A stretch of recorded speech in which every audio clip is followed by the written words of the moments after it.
Hello నమస్తే, welcome to our channel. నేను మీ అనిల్. కాకినాడ జిల్లా తుని మండలం సిహెచ్ అగ్రహారంలో ఈ నెల తప్పిపోయినటువంటి జాహ్నవి పాప జాడ ఇంకా దొరకలేదు.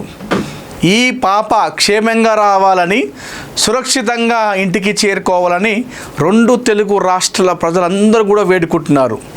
ఏదైతే ఆ కన్న తల్లి కన్న తండ్రి అయితే ఏ విధంగా అయితే ఆ బిడ్డ కోసం పడిగాపులు కాస్తున్నారో, ఎదురు చూస్తున్నారో, ఆ కన్న తల్లిదండ్రులాగానే రెండు తెలుగు రాష్ట్రాల ప్రజలందరూ కూడా చిన్నారి జ్ఞానేశ్వరి జాహ్నవి క్షేమంగా ఇంటికి తిరిగి రావాలని చెప్పేసి కోరుకుంటున్నారు.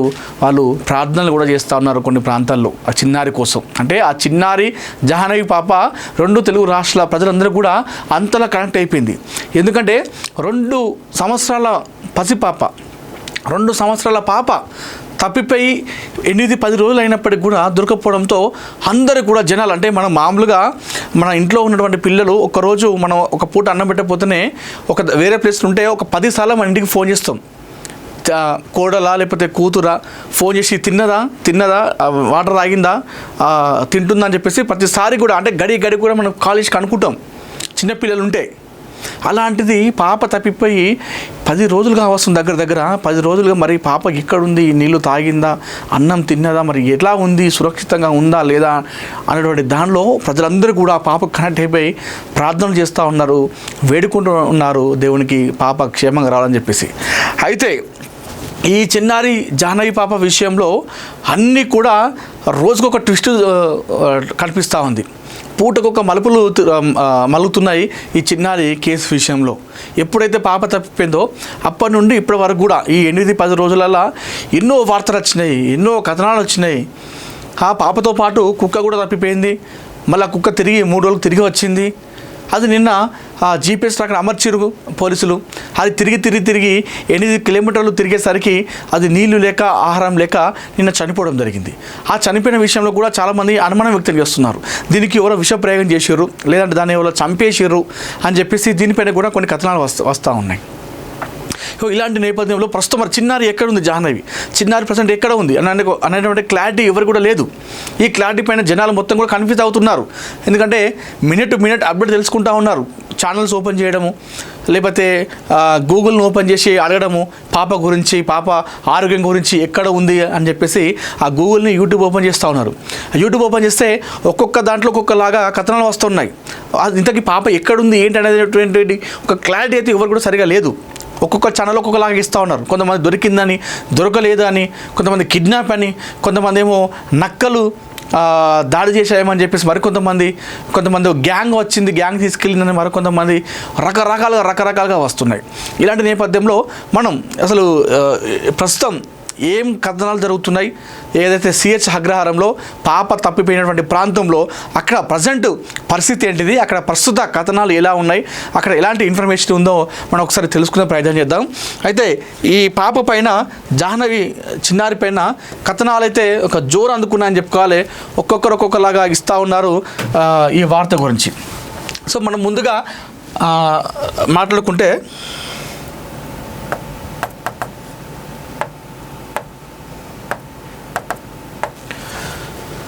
సో పాప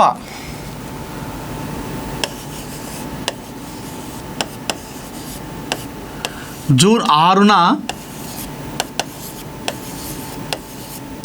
శనివారం రోజున పాప 6వ తారీఖు నాడు మిస్సింగ్ అయింది. పాప మిస్సింగ్. పాపతో పాటు కుక్క కూడా, పాపతో పాటు ఆ పెంపుడు కుక్క కూడా సేమ్ జూన్ 6వ తారీఖు నాడు శనివారం నాడే పాపతో పాటు కూడా ఈ వారి పెంపుడు కుక్క కూడా మిస్ అయిపోయింది. అయితే ఈ కుక్క ఏదైతే ఉందో, పెంపుడు కుక్క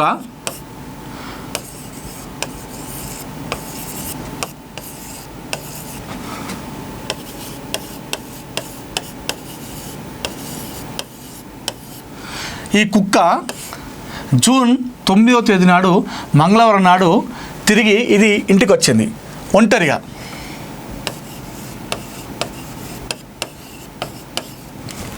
ఒంటరిగా వచ్చేసింది. పాప మాత్రం తిరిగి రాలేదు. ఇద్దరు కలిసి పాపను కుక్క కలిసి జూన్ 6వ తారీఖు నాడు శనివారం నాడు నేను నాన్న దగ్గరికి వెళ్ళొస్తా అంటూ నాన్న అనుకుంటూ ఆ పామాయిల్ తోట ప్రాంతం కూడా పాప వెళ్ళిపోయింది. అప్పుడు పాపతో పాటు వారి పెంపుడు కుక్క కూడా వెళ్ళిపోయింది. వీరిద్దరి ఆచూకీ తెలియలేదు. అయితే జూన్ 9వ తేదీ నాడు కుక్క ఒక్కటి మాత్రమే ఇంటికి తిరిగి చేరుకుంది. అయితే ఈ వచ్చిన క్రమంలో ఎన్నో అనుమానాలు వ్యక్తం చేశారు, ఏదో రకంగా చేశారు. అయితే జీపీఎస్ ట్రాకర్ అమర్చారు. పోలీసులకు ఏకైక కీలక ఆధారంగా ఉంది కుక్క మాత్రమే. ఆ కుక్కకు జీపీఎస్ ట్రాకర్ అమర్చారు. మొన్నటి నుండి జీపీఎస్ ట్రాకర్ అమర్చి ఏదైతే కొండ ప్రాంతం ఉందో ఆ కొండ ప్రాంతం గుండా ఆ కుక్కను పంపించేటువంటి ప్రయత్నం చేశారు, ట్రాకర్ని విడిచిపెట్టి. అయితే ఆ ట్రాకర్ని వదిలిన తర్వాత ఆ పెంపుడు కుక్క ఎక్కడెక్కడ తిరుగుతుంది, ఎటు వెళ్తుంది అనే లొకేషన్ని ట్రాక్ చేశారు లైవ్లో. అంటే దాన్ని బట్టి తెలుస్తుంది. ఎందుకంటే కుక్కలకి ఒక స్వభావం ఉంటుంది. ఎక్కడికైనా వెళ్తే మళ్ళీ అదే దారికి వెళ్ళేటువంటి స్వభావం కుక్కలకు ఉంటుంది ఇలాంటివి. అయితే ఆ విషయం గుండా దానికి జీపీఎస్ ట్రాకర్ అమర్చారు. జీపీఎస్ ట్రాకర్ అమర్చి కుక్కకి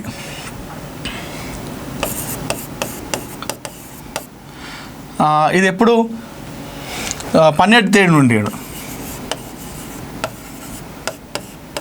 జూన్ 12 అదేవిధంగా జూన్ 13 జూన్ 12 మరియు జూన్ 13 నాడు జీపీఎస్ ట్రాకర్ పెట్టారు. జీపీఎస్ ట్రాకర్తోనే అమర్చి దాన్ని కొండ ప్రాంతం కూడా పంపించారు. అయితే నిన్నటి రోజున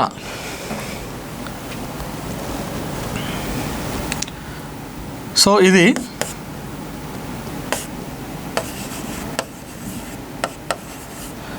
జూన్ 13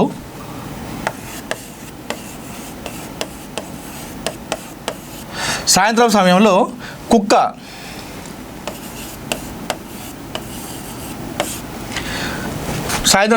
కుక్క నిన్న చనిపోవడం జరిగింది. పోలీసు వాళ్ళకు ఉన్నటువంటి ఏకైక ఆధారం కుక్కనే. అయితే కుక్క చనిపోయింది. ఈ చనిపోవడంతో కేసు మళ్ళొకసారి మొదటికి వచ్చింది. ఈ కుక్క ఆధారంగానే పాపని ఐడెంటిఫై చేద్దామని చెప్పేసి అనుకున్నటువంటి పోలీసులకు 200 మంది పోలీసులు కొన్ని బృందాలుగా ఒక 10-15 బృందాలుగా విడిపోయి మొత్తం గాలిస్తున్నారు. ఓవరాల్గా డ్రోన్ల సహాయంతో కావచ్చు, అటవీ శాఖ వాళ్ళు కావచ్చు, పోలీసులు ఎంతోమంది గాలింపు చర్యలు చేపట్టడం జరిగింది. అయితే కుక్క చనిపోవడంతో ఉన్నటువంటి ఏకైక కీలక ఆధారం వాళ్ళకు మిస్ అయిపోయింది. నిన్న డిప్యూటీ సీఎం పవన్ కళ్యాణ్ గారు కూడా ఈ ఇష్యూ గురించి ఆరా తీశారు. అవసరమైతే ఎన్డీఆర్ఎఫ్ అనేటువంటి ఒక బలగాన్ని కూడా సహాయం తీసుకోవాలి, మీకు ఎలాంటి సపోర్ట్ కావాలన్నా కూడా మేము సపోర్ట్ చేస్తాం, పాప సురక్షితంగా ఇంటికి వెళ్ళాలి, పాప క్షేమంగా బయటికి రావాలి, ఆ దిశగా మీరు ముందుకు వెళ్ళాలని చెప్పేసి డిప్యూటీ సీఎం పవన్ కళ్యాణ్ ఎప్పటికప్పటికు అధికారులకు పోలీసులకు ఫోన్ చేసి information minute to minute update తెలుసుకుంటూ ఉన్నారు, ఆరా తీస్తూ ఉన్నారు. అయితే ఇప్పుడు ఈ నేపథ్యంలో ఇప్పుడు కొన్ని కథనాలు వస్తున్నాయి, పాప పైన కొన్ని కథనాలు వస్తున్నాయి. ఏం కథనాలు వస్తున్నాయి అంటే, అయితే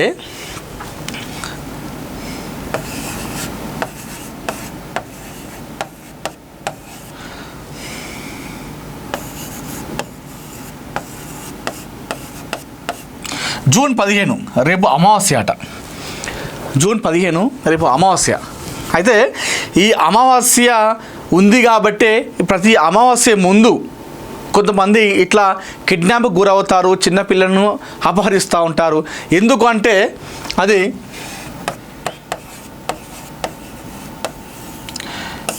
నరబలి ఇచ్చేటువంటి అవకాశం ఉన్నట్టుగా కొంతమంది చెప్తా ఉన్నారు. కొంతమంది ఇది నిజం కావద్దు, ఇది అసలు ఊహించడానికి కూడా చాలా బాధాకరంగా భయంకరంగా ఉంది, ఇలాంటి జరగకూడదని చెప్పేసి మనస్ఫూర్తిగా మనందరం కూడా భగవంతుని కోరుకుందాం. అయితే చాలామంది ఊహాగానాలు ఎలా ఉన్నాయంటే, రేపు అమావాస్య ఉంది, అయితే ఇట్లాంటి అమావాస్యలు ఉన్నప్పుడు సో కొంతమందిని ఇట్లా నరబలిస్తూ ఉంటారు. అయితే పాప కూడా కరెక్టు అమావాస్య ముందే కిడ్నాప్ అయింది కాబట్టి అది ఇలాంటి ఏమైనా జరిగే అవకాశం ఉందంటూ కూడా కొంతమంది ఊహాగానాలు వ్యక్తం చేస్తూ ఉన్నారు, సోషల్ మీడియాలో చెప్తా ఉన్నారు. నిన్న మనం చూసినాం సినీ నటి కరాటే కళ్యాణ్ గారు కూడా నిన్న అక్కడ వెళ్ళడం జరిగింది.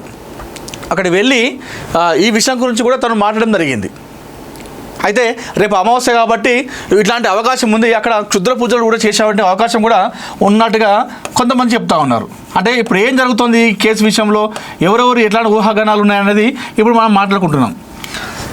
అమావాస్య కాబట్టి క్షుద్ర పూజలు చేస్తారు, ఇవన్నీ కూడా జరిగే అవకాశం ఉన్నట్టుగా కొంతమంది ఈ రకంగా చెప్తా ఉంటే మరికొంతమంది ఇది ఏదైతే ఎపిసోడ్లో జరుగుతూ ఉందో, ఇప్పుడు మొత్తం ఉన్నటువంటి ఎపిసోడ్లో ఏదైతే ఉందో, అయితే ఈ పాపను కొంతమంది కిడ్నాప్ చేయడం జరిగింది. ఒక గ్యాంగ్ కిడ్నాప్ చేసింది, ఒరిస్సా గ్యాంగ్ అని చెప్పేసి కొంతమంది చెప్తా ఉన్నారు. ఒరిస్సా నుండి వచ్చినటువంటి ఒక గ్యాంగ్ అంట, ఒరిస్సా గ్యాంగే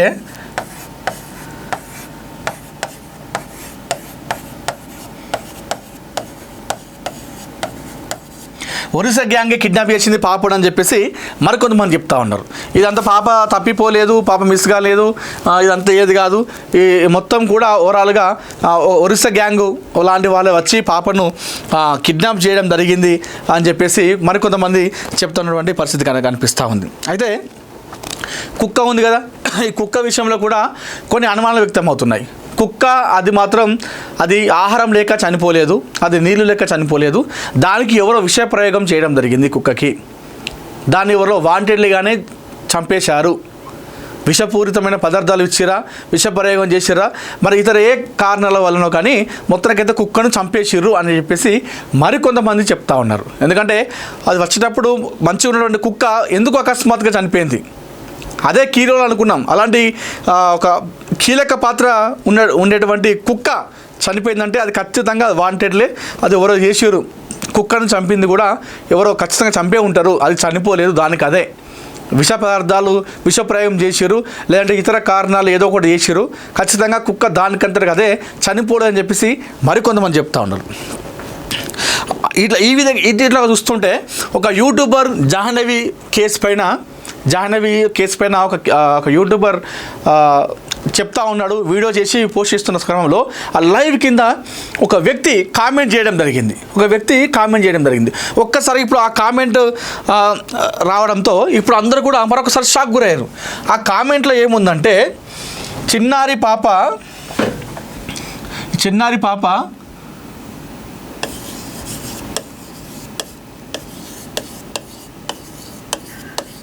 రాజమండ్రిలో కనిపించినట్టుగా ఒకరు కామెంట్ చేయడం జరిగింది.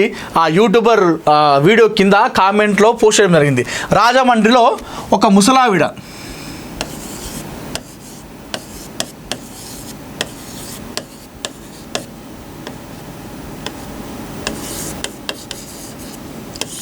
ముసలి దంపతులు రాజమండ్రి బస్టాండ్ ఆ పరిసర ప్రాంతాల్లో ముసలి దంపతుల చేతుల్లో చిన్నారి జాహ్నవి కనిపించింది.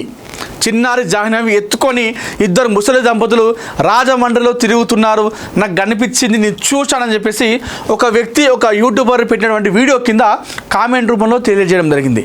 మరి ఇది నిజమా, లేకపోతే పాపలాగా ఉన్నటువంటి మరొక వ్యక్తి?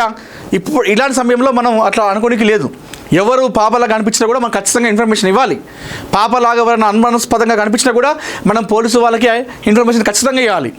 ఎవరైనా సరే అది ఇంత పెద్ద కారులో ఉన్నారు కదా, రిచ్ ఫ్యామిలీ కావచ్చులే, వీళ్ళు ఇట్లా ఎందుకు చేస్తారని చెప్పేసి అనుకోవద్దు. ఎవరైనా అనుమానాస్పదంగా పిల్లలు కనిపించినా, లేదంటే చిన్నారి జాహ్నవి అందరూ ఫేస్ చూసారు కదా, ఆ చిన్నారి జాహ్నవి ఫేస్ లాగా ఎవరికి ఎక్కడ అనిపించినా కూడా ఖచ్చితంగా మీరు అందరూ కూడా పోలీసులకు ఇన్ఫర్మేషన్ ఇవ్వాలి. అయితే ఒక యూట్యూబర్ వీడియో కింద ఒక వ్యక్తి లైవ్లోకి వచ్చి, జాహ్నవి పాప రాజమండ్రిలో మాకు కనిపించింది, రాజమండ్రిలో ఇద్దరు ముసలి దంపతులు ఆ పాపను ఎత్తుకొని వెళ్తున్నటువంటి ఆ దృశ్యాన్ని చూశానని చెప్పేసి చెప్పడం జరిగింది. ఇప్పుడు చెప్పడంతో మరి ఇది నిజమేనా అని చెప్పేసి చాలామంది కూడా ఆ కామెంట్ కింద చాలామంది కూడా పోస్టులు చేస్తూ ఉన్నారు, దానికి రెస్పాండ్ అవుతున్నారు. ఒకసారి ఆ కామెంట్ను బట్టి కూడా ఎవరైతే ఆ కామెంట్ చేశారో ఆ కామెంట్ని బట్టి కూడా దాన్ని ట్రేస్ చేసి ఎవరో అని చెప్పేసి ఆ పరిసర ప్రాంతాల్లో కూడా పోలీసులు గాలింపు చర్యలు చేపట్టాలని చెప్పేసి మనం కూడా కోరుకుందాం. అయితే ఇవన్నీ ఇలా ఉన్నాయి. ఒకరేమో అమావాస్య, క్షుద్ర పూజలు, నరబలి అని మరికొందరు అంటే, కొందరేమో ఒరిస్సా గ్యాంగ్ వచ్చింది, ఆ ఒరిస్సా గ్యాంగే ఆ గ్యాంగ్ పని ఇది తీసుకెళ్ళిందని చెప్పేసి మరికొంతమంది చెప్తా ఉన్నారు. దాంతోపాటుగా ఇక్కడ చూసుకుంటే రాజమండ్రిలో ఒక ముసలి దంపతుల చేతిలో చిన్నారి జాహ్నవి కనిపించిందని చెప్పేసి మరికొంతమంది చెప్తా ఉన్నారు. మరికొంతమంది ఏమో నక్కలు దాడులు చేసి ఉంటాయి, ఏదైనా క్రూర మృగాలు అటాక్ చేసి ఉంటాయి, లేదంటే అక్కడ చెరువులో బావిలో అనుమానాస్పదంగా అట్లా ఏమన్నా పడి ఉంటుందేమో అని మరికొంతమంది. సో అవన్నీ కూడా ఏం జరగద్దు. పాప ఖచ్చితంగా ఎక్కడో ఒక దగ్గర మంచిగా ఉంటుంది, మంచిగా ఉండాలి, అదే రకంగా ఇంటికి రావాలని చెప్పేసి మనస్ఫూర్తిగా కోరుకుందాం. ఇవి ఇక్కడ జరిగిన అన్నీ కూడా ఏం నిజాలు కావు, ఇవి ఇట్లా జరగద్దు, ఇవన్నీ కూడా ఊహాగానాలు. ఎవరెవరు ఏం చెప్తా ఉన్నారు పాప గురించి అనేది మనం చెప్తా ఉన్నాం, కానీ ఇవి ఏవి కూడా జరగద్దు. పాప క్షేమంగా సురక్షితంగా ఇంటికి రావాలి, అమ్మ ఒడిలో కూర్చొని ఆడుకోవాలి, ఆ నాన్నతో మరొకసారి బైక్ పైన షికార్లు కొడుతూ ఉండాలని చెప్పేసి మనందరం కూడా ఆశిద్దాం, అదేవిధంగా కోరుకుందాం. అయితే ఇవన్నీ ఇలా ఉంటే ఇవన్నీ కూడా అన్ని మొత్తం కూడా ఫేకే అని చెప్పేసి చాలామంది చెప్తున్నారు. ఏదైతే చిన్నారి జూన్ 6న తప్పిపోయింది కదా, ఆ జూన్ 8 నుండి మనకు 7-8 నుండి మనకు ఈ వీడియోలు అనేది మనకు న్యూస్ అనేది బయటికి తెలిసింది. అప్పటి నుండి ఇప్పటి వరకు వచ్చినటువంటి అంతా కూడా ఫేక్ ప్రచారమే, ఎవరు కూడా నమ్మద్దు. ఈ సోషల్ మీడియాలో ఈ న్యూస్ ఛానళ్ళలో అందరూ కూడా ఇష్టానుసారంగా పెడతా ఉన్నారు, అవేవి కూడా నమ్మద్దు. ఇది మొత్తం కూడా ఫేక్ ప్రచారమే, మొత్తం ఫేక్ ప్రచారమే, అన్ని అబద్ధాలే, అన్ని కట్టుకథలే. సో ఇవన్నీ కూడా నమ్మద్దు దయచేసి అని చెప్పేసి చాలామంది చెప్తా ఉన్నారు. మీకు ఏదైనా ఇన్ఫర్మేషన్ కావాలనుకుంటే గూగుల్కి వెళ్ళి గూగుల్ని అడిగితే అది పర్టికులర్ ఇన్ఫర్మేషన్ మొత్తం ఇస్తుంది. అంతేగాని అన్ని ఛానళ్ళు చూస్తూ పాపకు అలా అయింది ఇలా అయిందని చెప్పేసి మీరు నమ్మద్దు అని చెప్పేసి చాలామంది కూడా కొట్టి పడేస్తున్నారు. సో అదే కావాలని చెప్పేసి మనం కూడా కోరుకుందాం, ఇవి ఏవి కూడా నిజాలు కావాలని చెప్పేసి మనం కూడా కోరుకుందాం. చిన్నారి జాహ్నవి జ్ఞానేశ్వరి ఖచ్చితంగా పాప మంచిగా క్షేమంగా సురక్షితంగా ఉంటుంది. ఆ దొరికినప్పుడు కూడా అదే సురక్షితంగా ఇంటికి చేరుకుంటుంది, అమ్మ ఒడిలో కూర్చొని ఆడుకుంటుంది, నాన్నతో పాటు బండి మీద షికారులకు వెళ్తుంది అని చెప్పేసి మన అందరం కూడా కోరుకుందాం. ఈ కేసులో వారి పెంపుడు కుక్క చనిపోయిన తర్వాత కొంచెం చాలా బాగా అనిపించింది. సో అక్కడికే అదే బ్యాడ్ న్యూస్ కావాలి, మరి ఏది కూడా బ్యాడ్ న్యూస్ కావద్దు. మొత్తం కూడా ఈ ఎంటైర్ ఎపిసోడ్లో మనకు మొత్తం కూడా కథ సుఖాంతం కావాలని చెప్పేసి మనస్ఫూర్తిగా మన అందరం కూడా కోరుకుందాం.